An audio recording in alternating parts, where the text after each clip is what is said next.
Come join us at Three Coin Podcast, The Bridge. Stank. Welcome. Man, this is the debut of having two professional players on my podcast. We got Mallory and we got Rick. Mallory's going to help me MC because she's been with me from the jump. Rick and I have been playing together probably 3 or 4 years, I would say. Yeah. I always enjoy having him in the room. So, Mallory, why don't you, for further ado, kind of tell the pedigree, the story, and then Rick jump in back and forth, and we'll just have a conversation here, guys. It's actually really neat. It's actually really neat how the story has developed. Meeting Randy and playing 2-5 at Texas Card House. I met Eric because he was crushing tournaments out in Dallas.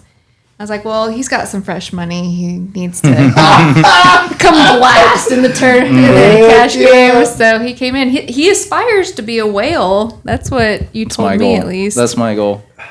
I've been a part of that fishing boat, and you've whaled me a number of times. So I think we go back and forth. I would say we do have, and I've told Rick on a number of times that when I grow up, I love his game because you really do not know where he's playing at any point in the game. And I think you do a great job of keeping everybody on their toes. Oh, yeah. And we played some big private games together, of which sometimes, man, it gets spicy. And I'm not talking about just bad stuff, but man, those private games, you're not on stream, so you other players are in there and they get angry. And Rick never shakes. He is a guy at the table that holds his composure, and he gives you that, that smile that he has. So you don't know where he is at any given point, and that's a part of the game that I have a little bit of, but you really have a calmness about it no matter what. I've never seen you shaking, and if you do, like I've learned, like you have, get up from the table. Mm-hmm. So I love the relationship that Rick and I have as friends as well as poker players. He is who I aspire to be if I could take anything from him. We have to be playing a stream later this evening. Stank. Back to you, Mallory. Oh my gosh. Well, when Randy first started playing, on the live stream before he got on, I said, Randy, I gotta get you on this live stream. And it's the game that we're playing tonight. Yep. Randy, you gotta come try this. And he's like, no, Mallory, I don't know if I got what it takes. I'm like, Randy, you exactly what you said, Randy. Okay. You twisted me. I was going to do it regardless. I just wanted to be begged. Let's be honest. I would keep asking. That's me. Okay. I'll play. Calm down. We're in. But you don't mind what stakes. You like getting in there and bringing the energy. It's more about the energy and the vibe of the game and the friendships that you make, I think. Well, and two, I think we can all agree with this.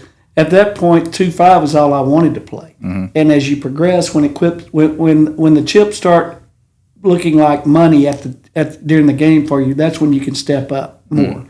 So I found my lane, and it's not in the $1 million game or the $500,000 buy-in.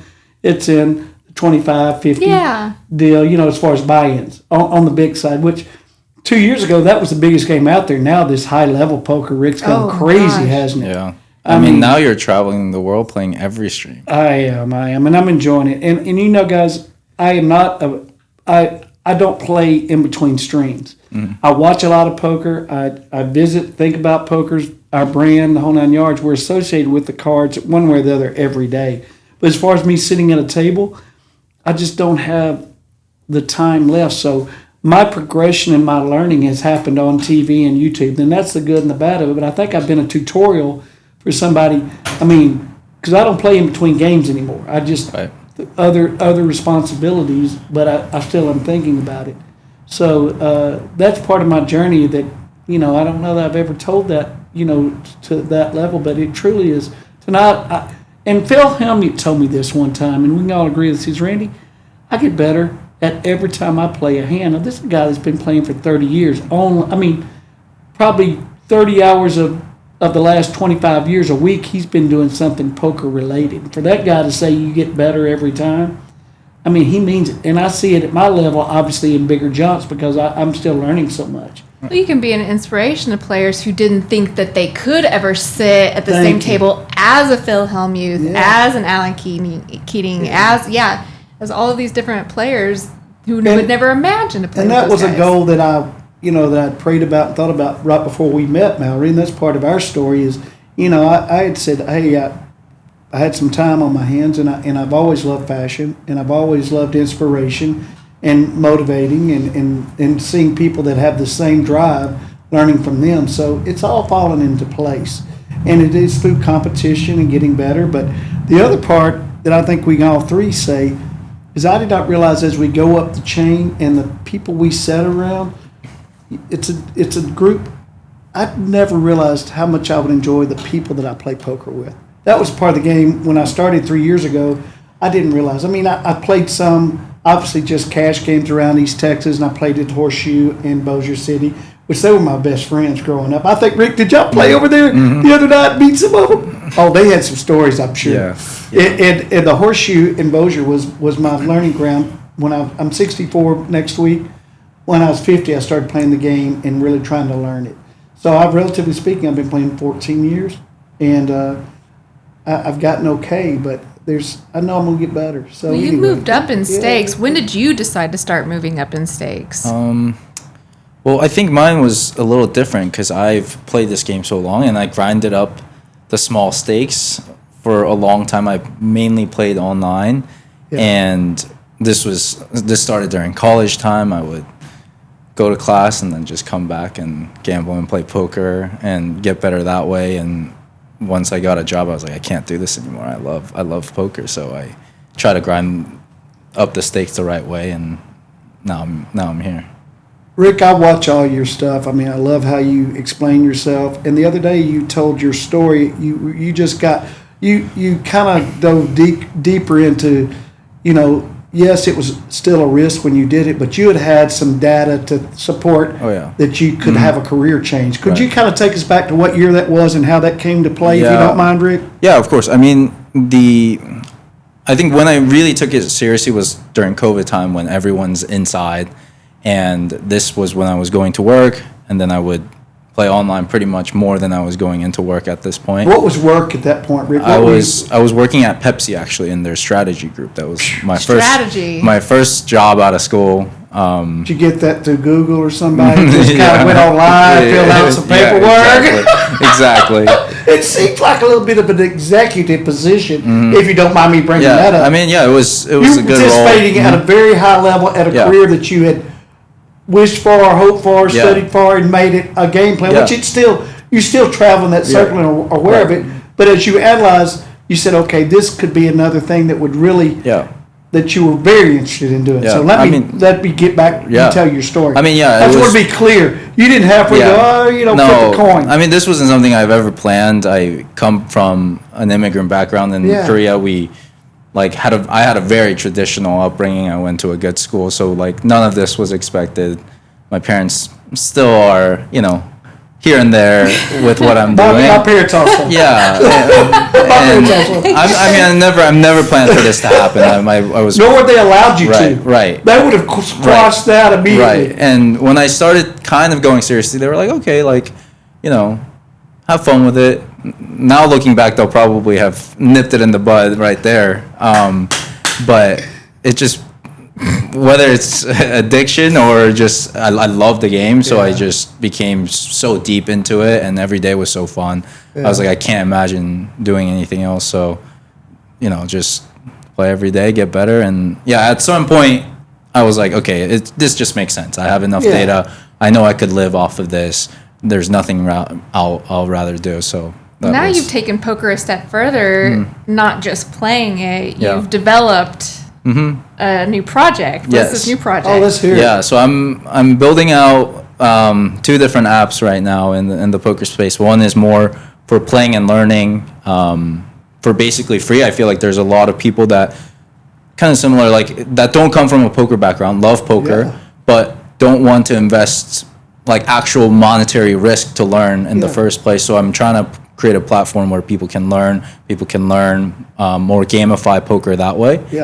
So that's one app. And then the other one is just a traditional bankroll tracking app to track your results in a fun way and learn from it. So just trying to at least apply my skills and contribute to the game.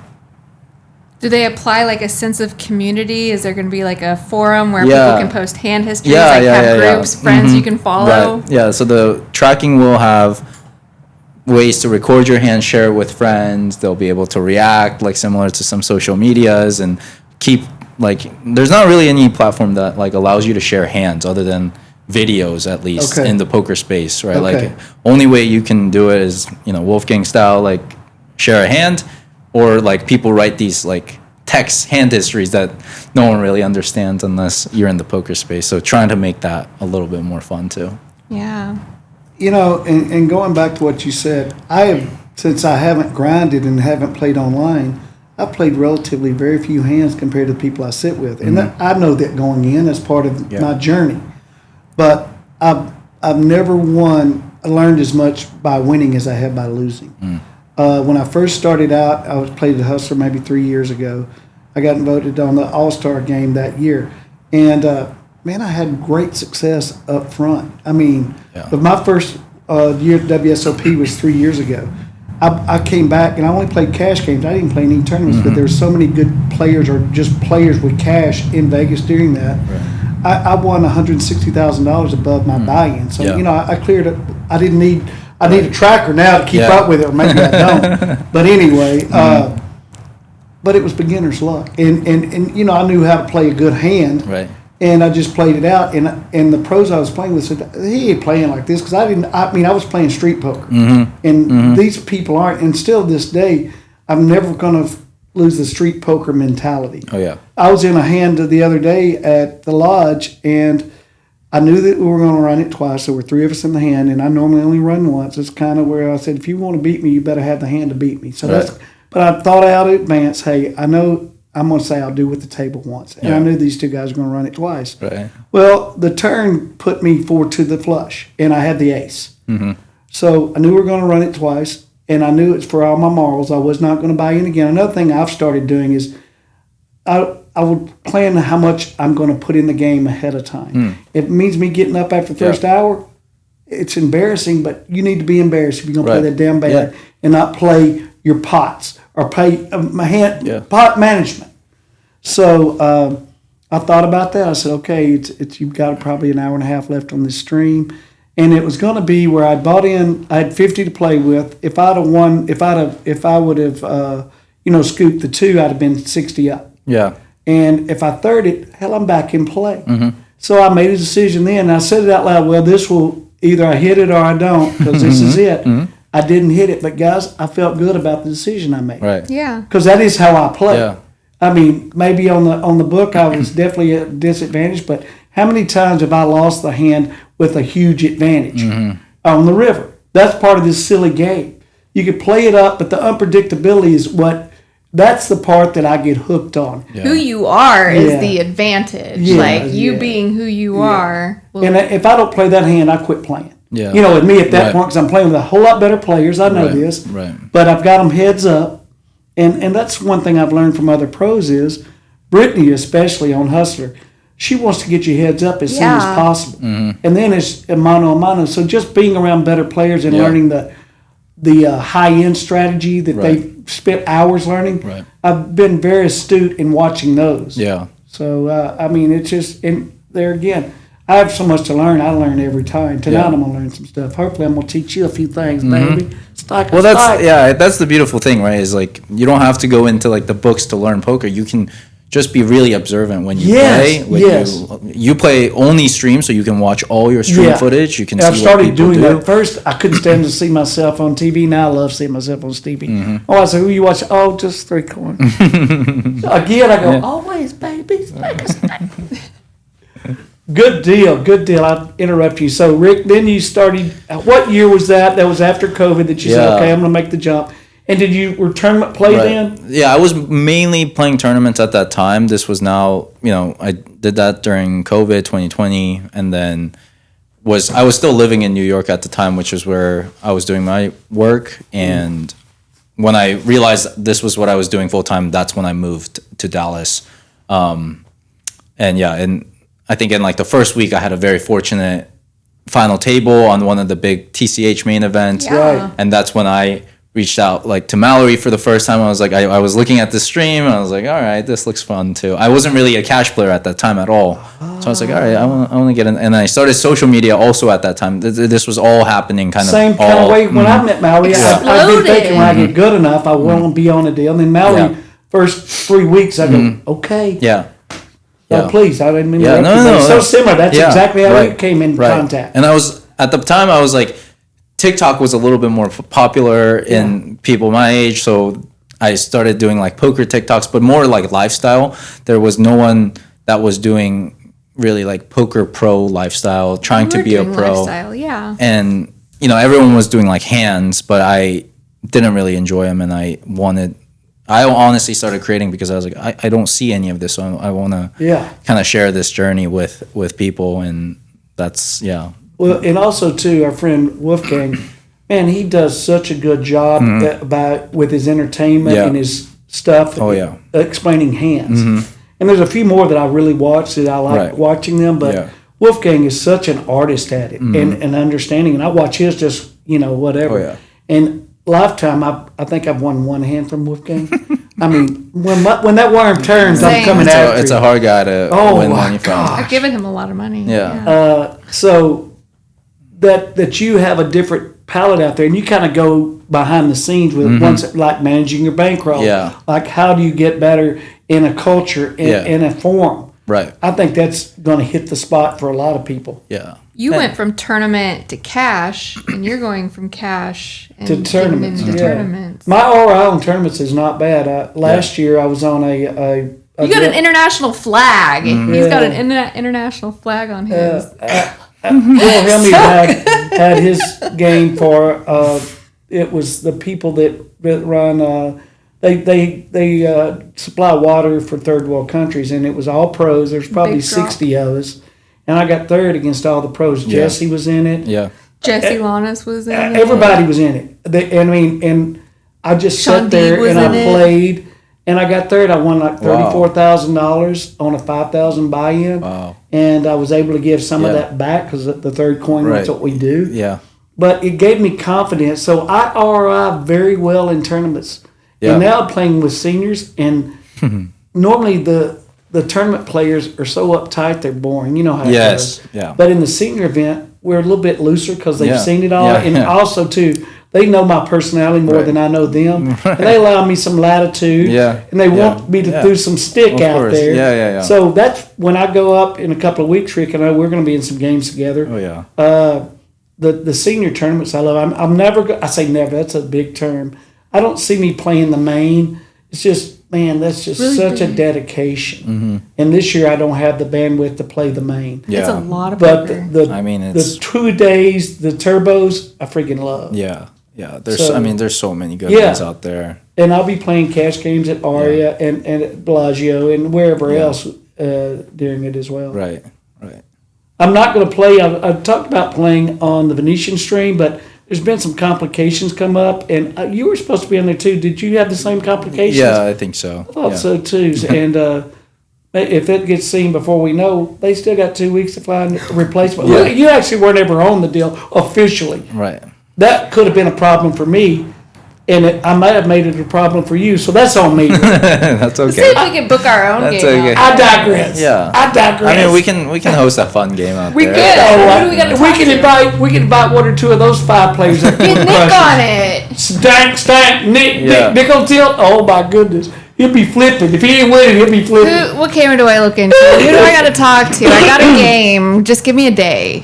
Just give me a day. All right, Eric, would you like to say anything else about the journey and where you are right now? Because then I want you to interview Mallory if you don't Oh mind. yeah, no, let's Please. do it. I mean, no, it was it's such a fun game. We met I think on the TCH stream, Heck and yeah. it's just.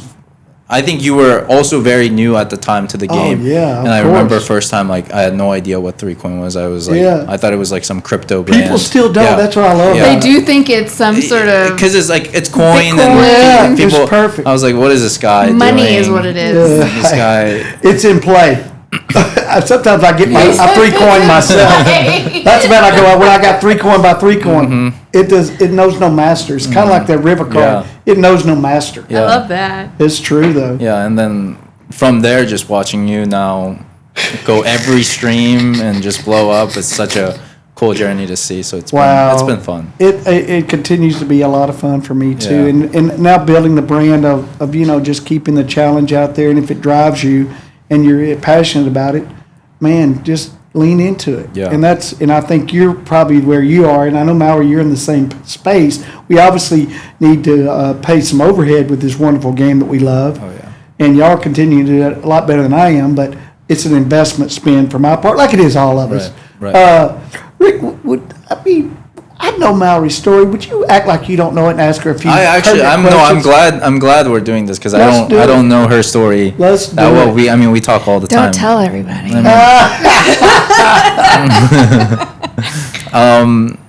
Yeah, I mean, can you tell us just a little bit more? I really don't know that much. I feel like poker- I mean, we talk all the time and like for the stream and stuff, but personally, I want to know more. Well, it's neat because poker is just a passion of a lot of people that I surround myself with, and I didn't realize that it was a passion getting into it because I thought of it like, man, this is a great way for me to make some money. Yeah. But it started playing cards with my dad or with my family growing up, and then my dad would take me to his. I cannot confirm nor deny if he took me to these games on Friday, where I started to be able to stake myself. At first, I needed help, and we'd split and stuff. But I just grew up around a great group of people who played poker for fun, and went along the medical dental route for over a decade. Before COVID hit, started my own business, and then COVID hit, and then either you go get a job at Lowe's and work in the garden center during COVID with good insurance, because you can get Right on. insurance. It's being responsible, or you start your own business in poker. Yeah. And that's what I did in Oklahoma. It's called Poker RX, and it's this free roll poker league that just goes to different bars, restaurants. You bring Yeah. tables, and you teach people how to play for free, tournament style. And it sets people up to learn the game with zero risk. Yeah. And you get the camaraderie, you get the friendship, Yeah. and like I've seen babies born, I've seen marriages happen, I've seen fights and disputes and all that stuff, but a lot more love involved than anything else. And through poker, poker just brings so many wonderful people around. And then I came down to Texas to start dealing, and man, just started booking the live stream at Dallas. Got to know a whole bunch of people, and I think that opened up a big door for me. I do a lot of stuff with Run Good. Yeah. I've done a lot of stuff with Run Good for over a decade also, and now I travel the country with them, hosting and coordinating tournaments. Yeah. Just so much fun, and That- you get to play too. Sometimes Oh, you get yeah. to play, and sometimes you win. So ironic how we've crossed paths. And for the first tournament I ever played in, Run Good, about probably 10 years ago, however long was that? First tournament I ever played in was a Run Good. They had sponsored a deal at Bossier City at Horseshoe. Their format. Amazing. So now to be an ambassador on Run Good, It comes full 12 circle. It's full circles, and that's where, and that's the other part I was going to say about Poker RX. You have got so many winners that have developed, come through your classes and your training at Run Good that are out there killing it when they want to, either by being a pro or spending a weekend, perfecting a craft that we'll never perfect but get better at. Well, what's great about Run Good is that anytime they're in the Oklahoma area, I asked Tana, the owner of Run Good, hey, can you give away some seats to my players? And it's like a $250 buy-in ambassador tournament, and it's a lot of Poker RX's players first time ever playing in a Wow. casino. It's their first time, and they're just, it gives me goosebumps thinking about it. Thank you for this opportunity. And then, man, if they win or if they make it deep in that tournament, Oh, yeah. it just speaks upon where they've started from. And if I can do it and climb the ranks and someday bink a tournament, Yeah. then they can do it. Like, you can do it. That Yeah. kind of makes me want to jump around. Rick, I'll ask you the same question. Do you have a defining tournament that really kind of puts you over the edge and goes, okay, to date, that's or maybe a cash game that was something that gave you, God, I really can achieve something special at this game? I think for tournaments, the couple ones are like that first week I came back when I final tabled a big one that was like a pretty good 5-figure score, and Heck then yeah.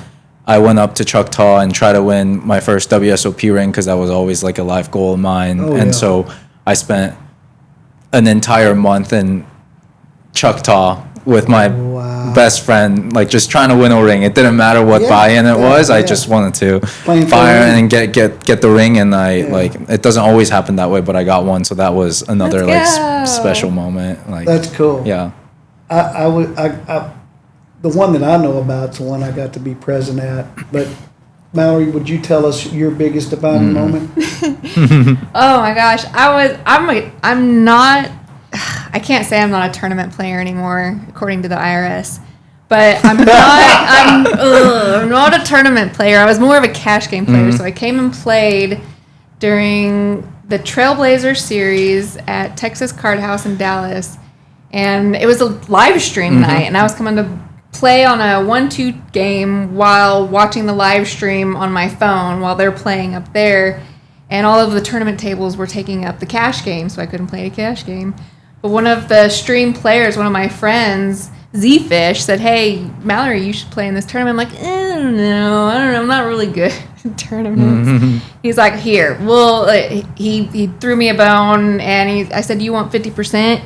And he's like, no, I'll take 30. He I'm was like, good. I made fun of him later. I'm like, it could have been this. Just like give a guy like a wad of money and then make fun of him for not having right. the opportunity to get more. He's not mad about it. No, he's not. But no, it was the $1 million main event at Texas Wow. Card House. It was the first of the Trailblazer series, and they let me win. I mean, Yeah, they they let her should win. play better. I don't know. Rick, did you That was remember- awesome. Did you see that one? I was actually not in Dallas at the time. I was taking a little hiatus, and I remember seeing it. Well- Remember seeing the stream. Remember seeing her beat Zach Taco, which is my favorite guy to beat. So that's just like that's an amazing, I love Zach. amazing heads up Love match. him more on tilt. My You favorite know. thing was this, knowing Mallory how I know her. I mean, and the final table was predictable. I mean, there wasn't a fluff They at were the final good table. They were players. all good and all had won before, finished top five Right. a number of times. Oh, yeah. Maybe top two a number of times, no names mentioned. Yeah. Someone that has not had a win yet. You could probably be from it that night as well.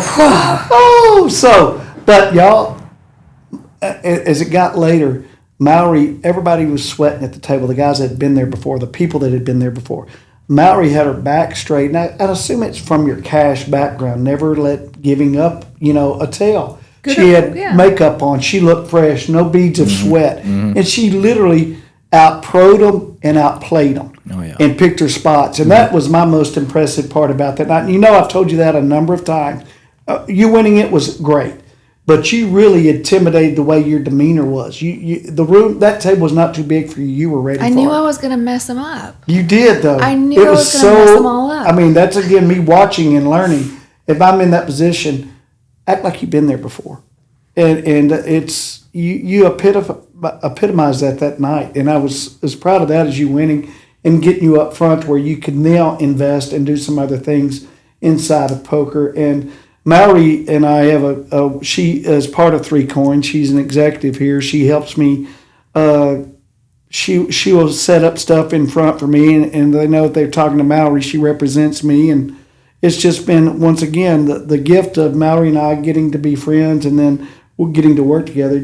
It pays dividends every day for And me. the boat rises. Yeah, the boat rises. The boat rises. Guys, I mean, this has been a blast. It's one of the first ones. Appreciate y'all giving me a chance on this. And I just love the day. So thank y'all so much. I Can't wait appreciate for it. the man. next Thanks. one. Let's do Stink. this. Stock on stock. Let's Boom, go. boom. Guys, pace, like, travel, follow, buy a t-shirt. Thank y'all so Let's much. do it. Thank y'all. Steak. Thank